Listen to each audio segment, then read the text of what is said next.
اعوذ باللہ من الشیطان الرجیم بسم اللہ الرحمن الرحیم سورہ نازیات، اس کو سب سے پہلے تلاوت کرتے ہیں، پھر اس کے بعد سورہ بقرہ، کیونکہ آپ لوگوں نے ترتیب تھوڑی غلط کی ہے۔ آپ کو ترتیب صحیح کرنی چاہیے تھی، پہلی سورہ بقرہ کی ہمیشہ ہونی چاہیے تھی، لاسٹ میں سورہ نازیات، کیونکہ فرسٹ سے لاسٹ تک جانا ہوتا ہے، لاسٹ سے فرسٹ تک نہیں آنا، پہلے فرسٹ سے لاسٹ کی طرف جانا ہے۔ تو پہلے سورہ نازیات کی آپ سب نے ترجمہ کیا، اور میں اس کو مکمل طور پر تفصیل میں بیان کرتا ہوں کہ ان باتوں کا پس منظر کیا ہے۔ سب سے پہلی چیز اللہ نے یہ بات بیان کی ہے کہ آپ میری آیات کو جھٹلاتے ہو۔ جس طرح رات کو میں نے ذکر کیا تھا کہ آیات کو جھٹلانے کا کیا مطلب ہوتا ہے، کہ اللہ نے قرآن میں کہہ دیا ان اللہ علی کل شیء قدیر، گویا میں نے قرآن میں تو پڑھ لیا لیکن میں نے اللہ کی صفت پر عمل نہیں کیا، اس پر غور نہیں کیا کہ اللہ نے جو یہ بات کر دی ہے یہ کن پہلوؤں کے اوپر لاگو کی گئی ہے، جس دنیا کے کن کن راستوں پر، کن کن جگہوں پر اس کا نام بیان کیا گیا ہے، اس آیت نے ورک کرنا ہے، یہ ہمیں بالکل بھول گیا۔ جیسے ایک معجزہ ہو گیا، یا قدم کوئی بات نہیں ہونے والی تھی ممکن یا قدم ہو گئی، اب میرے دماغ میں سوال اٹھنے شروع ہو گیا کہ یہ کیسے ممکن ہو گیا، یہ نہیں ہونا چاہیے تھا، یہ تو غلط ہو گیا، یہ تو غلط ہو گیا، عجیب عجیب میرے مائنڈ میں ایک پوائنٹس بن گئے، لیکن ان پوائنٹس کا اس چیز سے لنک ہے کہ میں نے اللہ کی جو آیت ہے اس کو جھٹلا دیا، اس کا انکار کر دیا۔ جس طرح حضرت مریم کے بیٹا حضرت عیسیٰ، جب اللہ نے مریم کو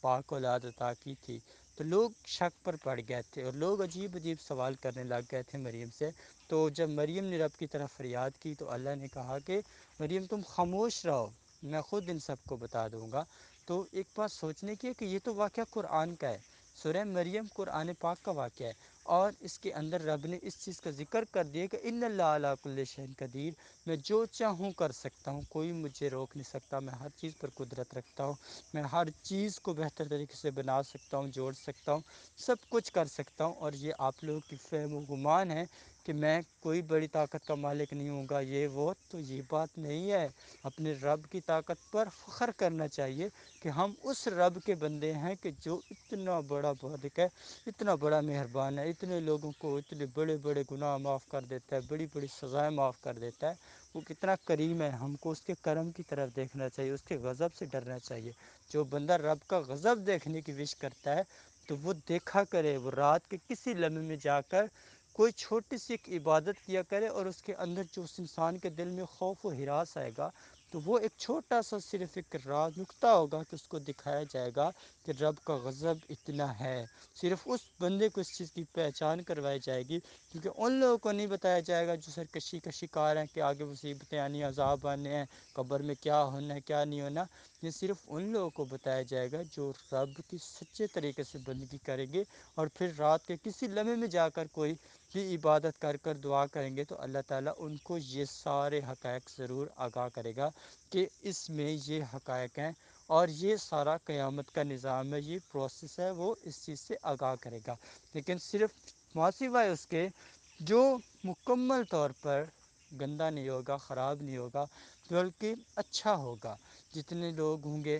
عجیب سے لوگ ہوں گے، ان کو کچھ نہیں ملے گا، اسی کو ملے گا جو اس کے قابل ہوگا۔ تو یہ اللہ کا اعتماد بحال کروانا سب سے بڑی اور اہم بات ہوتی ہے۔ اب میری نظر میں کیا سمجھتا ہوں کہ میں ایک آفیسر ہے، میں اس کا اعتماد بڑھاؤں کہ یہ مجھے اپنی جاب پہ رکھ لے، یہ مجھے اپنے گھر میں ڈیوٹی پہ رکھ لے، ایوری تھنگ کچھ بھی سوچتا ہوں۔ تو اگر یہی اعتماد ہم اپنے رب کا بڑھا دیں تو میں کہتا ہوں پوری دنیا کی کوئی بھی چیز ہوگی وہ بھی رب ہمیں عطا کر سکتا ہے، اور کوئی آفیسر ہمیں وہ چیز نہیں عطا کر سکتا جو ہمارا رب عطا کر سکتا ہے۔ آپ دیکھیے کہ جب فقیر لوگ ہوتے ہیں ان کے رشتوں کا کیا نصاب ہوتا ہے، رب ان پر اتنے پاک اور مقدس رشتے طاری کرتا ہے کہ جن کے اندر کوئی چھوٹا سا عیب بھی نظر نہیں آتا۔ جیسے حضرت غوث اعظم کو رب نے والدہ جو عطا کی تھی، جو غوث اعظم کے والد صاحب کو جو رب نے پاک خاتون عطا کی تھی، تو وہ قابل ذکر ہے۔ جیسے مولا حسین بادشاہ کو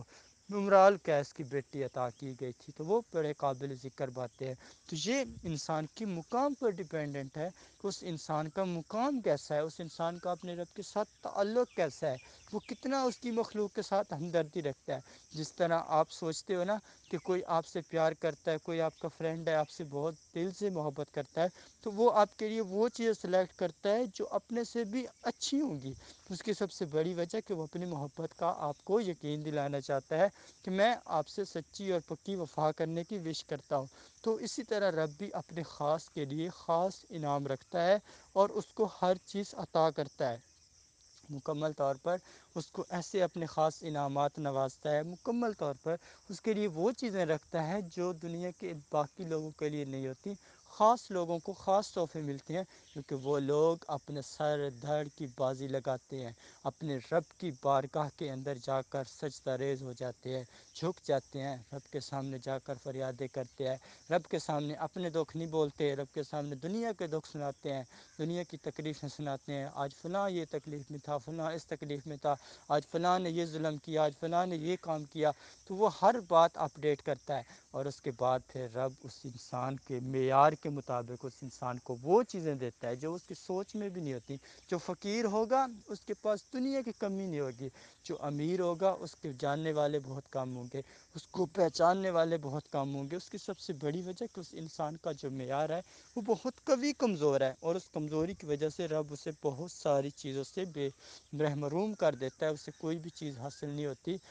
گویا رب اسے دولت بھی دیتا ہے، عزت بھی دیتا ہے، شہرت بھی دیتا ہے، سب کچھ دیتا ہے، لیکن ایک لمٹ کے لیے، پھر لمٹ کے بعد وہ چیزیں واپس بھی لے لیتا ہے۔ تو جو فقیر ہوتا ہے اس کی ذات ایک فقیر ہوتی ہے، اس کا نام فقیر ہوتا ہے، اس کی قوت فقیر ہوتی ہے، تو رب اس کو اتنا دیتا ہے کہ وہ سوچ بھی نہیں سکتا، بہت کچھ دیتا ہے۔ گویا رب اسے اپنی ذات کے لیے کچھ نہیں دیتا، لیکن جتنی مخلوق کے لیے وہ مانگتا جاتا ہے رب اسے بے نیاز بے عطا کر دیتا ہے، ہر چیز اسے بے بہا عطا کرتا ہے، کسی چیز میں کوئی تفریق نہیں رکھتا، کوئی کمی نہیں رکھتا کہ میں نے اس بندے کو یہ چیز نہیں دینی، تو بلکہ اسے سب کچھ دیتا ہے۔ بات کتنی سی تھی کہ ان اللہ علی کل شیء قدیر، جس بندے نے رب کو ان اللہ علی کل شیء قدیر نہیں مانا تو وہ بندہ ایک معجزہ دیکھ کر سوچتا ہے کہ یہ کیسے ہو گیا، اس پر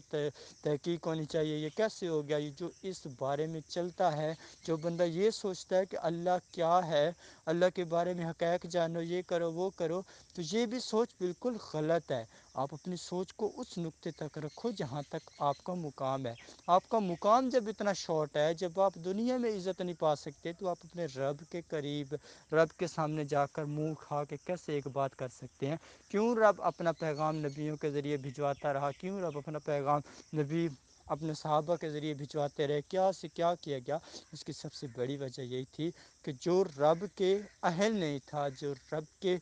اعتماد کے قابل نہیں تھا، اس بندے تک پیغام رب نے کانوں تک نہیں پہنچوایا۔ گویا انہ علیم بذات الصدور، اس کے دل میں اللہ کی ذات موجود ہے، لیکن اس کے کان میں اس نے کبھی بھی کوئی بات نہیں ڈالی کہ آج یہ معاملہ ہے، آج یہ معاملہ ہو رہا ہے، آج ایسے ہوگا، آج ایسے ہوگا، نہیں، بلکہ کسی رہنما کو بھجوایا ہے کہ جو اس کی سلیکشن اس کو ہر بات سے آگاہ کرتا ہے، وقت سے پہلے کی خبر بھی دے دیتا ہے، سب کچھ بتا دیتا ہے۔ اب لوگ کتنا سوچتے ہیں کہ غیب کا علم کسی کو نہیں مل سکتا، تو اللہ نے قرآن میں کہہ دیا اللہ عالم الغیب والشہادۃ لا الہ الا انت علام الغیوب، کہ اللہ تعالیٰ غیب کا علم کسی کو بھی دے سکتا ہے، اللہ جس کو چاہے اسی کو نوازے۔ اس کی سب سے بڑی وجہ کیا ہے کہ اللہ جب نوازے گا تو پھر انسان کوئی عام سا نہیں ہوگا، وہ کوئی ایسا کوئی پاگل مکار انسان نہیں ہوگا کہ رب جس کو یہ اسٹیٹس دے گا کہ تو نے غیب کے اوپر مسلط رہنا ہے، تو نے غیب کی نیوز دینی ہے۔ جیسے کچھ سے کوئی پوچھتا ہے کہ آج کیا ہونے والا ہے، آج کیا ہو جائے گا، میرے ساتھ یہ معاملہ، یہ سب کیا ہے؟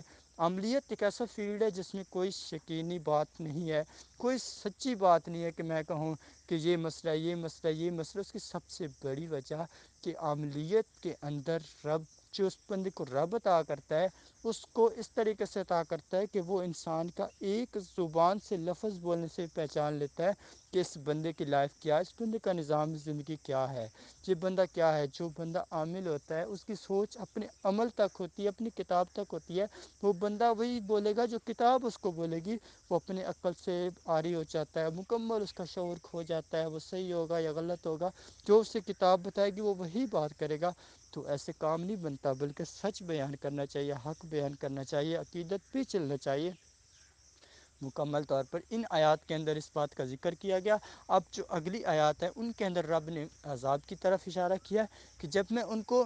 اچھے طریقے سے پکڑ لوں گا، اچھے طریقے سے گرفتار کروں گا، ان کو بہت ساری ذلتوں رسوائیوں کا نمونہ بناؤں گا، ان کو بے سکونی عطا کروں گا، ان کو ہر خوشی سے دور کروں گا، ان کی زندگی کو تباہ و برباد کروں گا، ان کو آخرت بہت بڑی لگے گی، ان کو بہت زیادہ ذلیل ہونا پڑے گا، بہت زیادہ خوار ہونا پڑے گا۔ وہ لوگ نہیں جانتے کہ رب نے آسمان کو کتنا اونچا بنایا، وہ نہیں جانتے کہ رب نے کس کاریگری کے تحت اس زمین کو بچھونا بنا دیا، لوگ نہیں جانتے کہ رب نے کس طرح سے یہاں سے اناج نکالے، کس طرح سے یہاں سے ہر چیز نکال دی۔ رب کا کتنا بڑا نظام ہے، کوئی انسان اس کو سمجھ نہیں سکتا۔ ہم بس کھا سکتے ہیں، ہمیں یہ نہیں پتہ کہ یہ رب نے بنایا کیسے ہے۔ ہم اپنی فصل میں زمین میں بیج بو سکتے ہیں لیکن اس کو اگا نہیں سکتے۔ وہ رب ہی ہے جو سب کچھ کر لیتا ہے، اگر وہ نہ چاہے تو نہیں کرتا، اگر وہ چاہے تو کر دیتا ہے۔ تو ہمیں اپنے آپ کو اس قابل بنانا چاہیے کہ رب ہماری ہر محنت کو اپنی بارگاہ میں ضرور قبول کرے، کسی چیز کو رد نہ کرے۔ اللہ تعالی ہمیں وہی چیزیں عطا کرے جو ہمارے لیے بہتر ہوں، جو بہتر نہ ہوں ہمیں ان کے پیچھے مت ڈالے، ان کے پیچھے ہم ذلیل مت ہوں، اور ہمیشہ اچھے اور نیک لوگوں میں شمار ہو جائیں، اور عقل والے اور شعور والے لوگوں میں شمار ہو جائیں۔ برے لوگ، احمق لوگ، پاگل لوگوں میں شمار نہ ہو ہمارا، جو دنیا کی لذت میں آ کر اپنے والدین، اپنے ماں، اپنے بہن بھائی، اپنے رشتہ دار، اپنے خدا کو، اپنے مصطفیٰ کو بھی بھول چکے ہیں، جو تمام انبیاء کی اتباع چھوڑ چکے ہیں، سب کا خیال چھوڑ چکے ہیں دلوں سے۔ تو یہ بات نہیں ہے، بلکہ انسان کو اپنے آپ کو اللہ کا سچا اور پکا بندہ بنانا ہے، اور اپنے رب کو اس بات کا ناز دلوانا ہے کہ میں واقعی تیرا بندہ ہوں، اور تیری خاطر، تیری ذات کی خاطر، تیرے نام کی خاطر میں اپنی جان ایک بار نہیں خربوں بار قربان کر سکتا ہوں۔ میں پیچھے مڑنے والا شخص نہیں ہوں کہ میں کہوں کہ کوئی میرے سامنے چوری کر رہا ہوگا میں خاموش ہو جاؤں گا، نہیں، اس کو احساس دلواؤں گا کہ وہ کام غلط کر رہا ہے۔ گویا میری ماں ہوگی، میرا باپ ہوگا، میرے بہن بھائی ہوں، کوئی بھی ہوگا، کیونکہ یہ بات یہاں پر سچ ہے جو میرے رب نے خود کہہ دیا کہ جب چور نے ایک چوری کر دی تو اس کا ہاتھ کاٹو، اگر کسی نے قتل کر دیا تو اس کا قتل کرو۔ میرے رب نے ہر بات قرآن میں واضح کر دیا کہ خون کا بدلہ خون ہے، چوری کا بدلہ اس انسان کا ہاتھ کاٹا جائے۔ جب اسلامک قانون انسان نافذ کرتا ہے دنیا میں اپنے آپ کے ساتھ، اگر میں اپنے ساتھ اسلامک قانون نافذ کر لوں، اپنے اوپر نافذ کر لوں، تو میں کبھی بھی کوئی برائی نہیں کروں گا، کبھی کوئی مجھ سے چوری نہیں ہوگی، کبھی مجھ سے کوئی غیبت نہیں ہوگی، کبھی مجھ سے کوئی چغلی نہیں ہوگی، کبھی مجھ سے منافقت نہیں ہوگی، کبھی میں حسد نہیں کروں گا، کبھی میں نفرت نہیں کروں گا۔ میرے اندر ایک ایسی محبت ہو جائے گی دنیا مخلوق کائنات کی کہ ہر طرف میں دیکھوں گا، اس طرف پرندے چل رہے ہیں، اس طرف جانور چل رہے ہیں، اس طرف مکوڑے، کیڑی مکوڑے چل رہے ہیں، اس طرف یہ چیزیں چل رہی ہیں، اس طرف یہ چیزیں چل رہی ہیں، میں نے سب کا خیال کرنا ہے، سب کی روزی کا خیال رکھنا ہے، ان کو کچھ نہ کچھ ضرور کھلانا ہے کہ یہ اپنی زندگی گزار سکے، یہ کبھی پریشان نہ ہو، یہ ان کو ڈھونڈنے میں، رزق کو ڈھونڈنے میں آسانی ہو جائے، ان کو اتنی عزت کروں، ان کی اتنی قدر کروں کہ یہ سب میرے ساتھ وفا کریں، سب میرے لیے دعائیں کروائیں ہمارے رب سے کہ اللہ تعالی ہمیں مکمل طور پر بخش دے۔ یہ وہ باتیں تھیں جو ان آیات کے اندر بیان کی گئی ہیں کہ رب نے اس چیز کی کاریگری انسان کو دکھائی ہے کہ تو ایک چھوٹا سا کام کر لے اور اپنے آپ کو بڑی چیز سمجھتا ہے کہ میں نے اتنا بڑا کام کر دیا، تو ذرا رب کو بھی دیکھ کہ جس نے تیرے لیے اتنا بڑا آسمان کو اس طریقے سے بنا دیا کہ نہ نیچے کوئی ستون نظر آتا ہے، نہ کچھ ہے، بالکل بھی کچھ نہیں۔ تو اس چیز کا ایک منظر یہ ہے کہ آسمان کے اوپر آسمان ہے، جو آسمان کے اوپر آسمان ہے، آسمان کے جیسے ہمارا ایک کمرہ ہوتا ہے، جیسے ہمارا ایک فلور ہوتا ہے، اور فلور کے اوپر ایک اور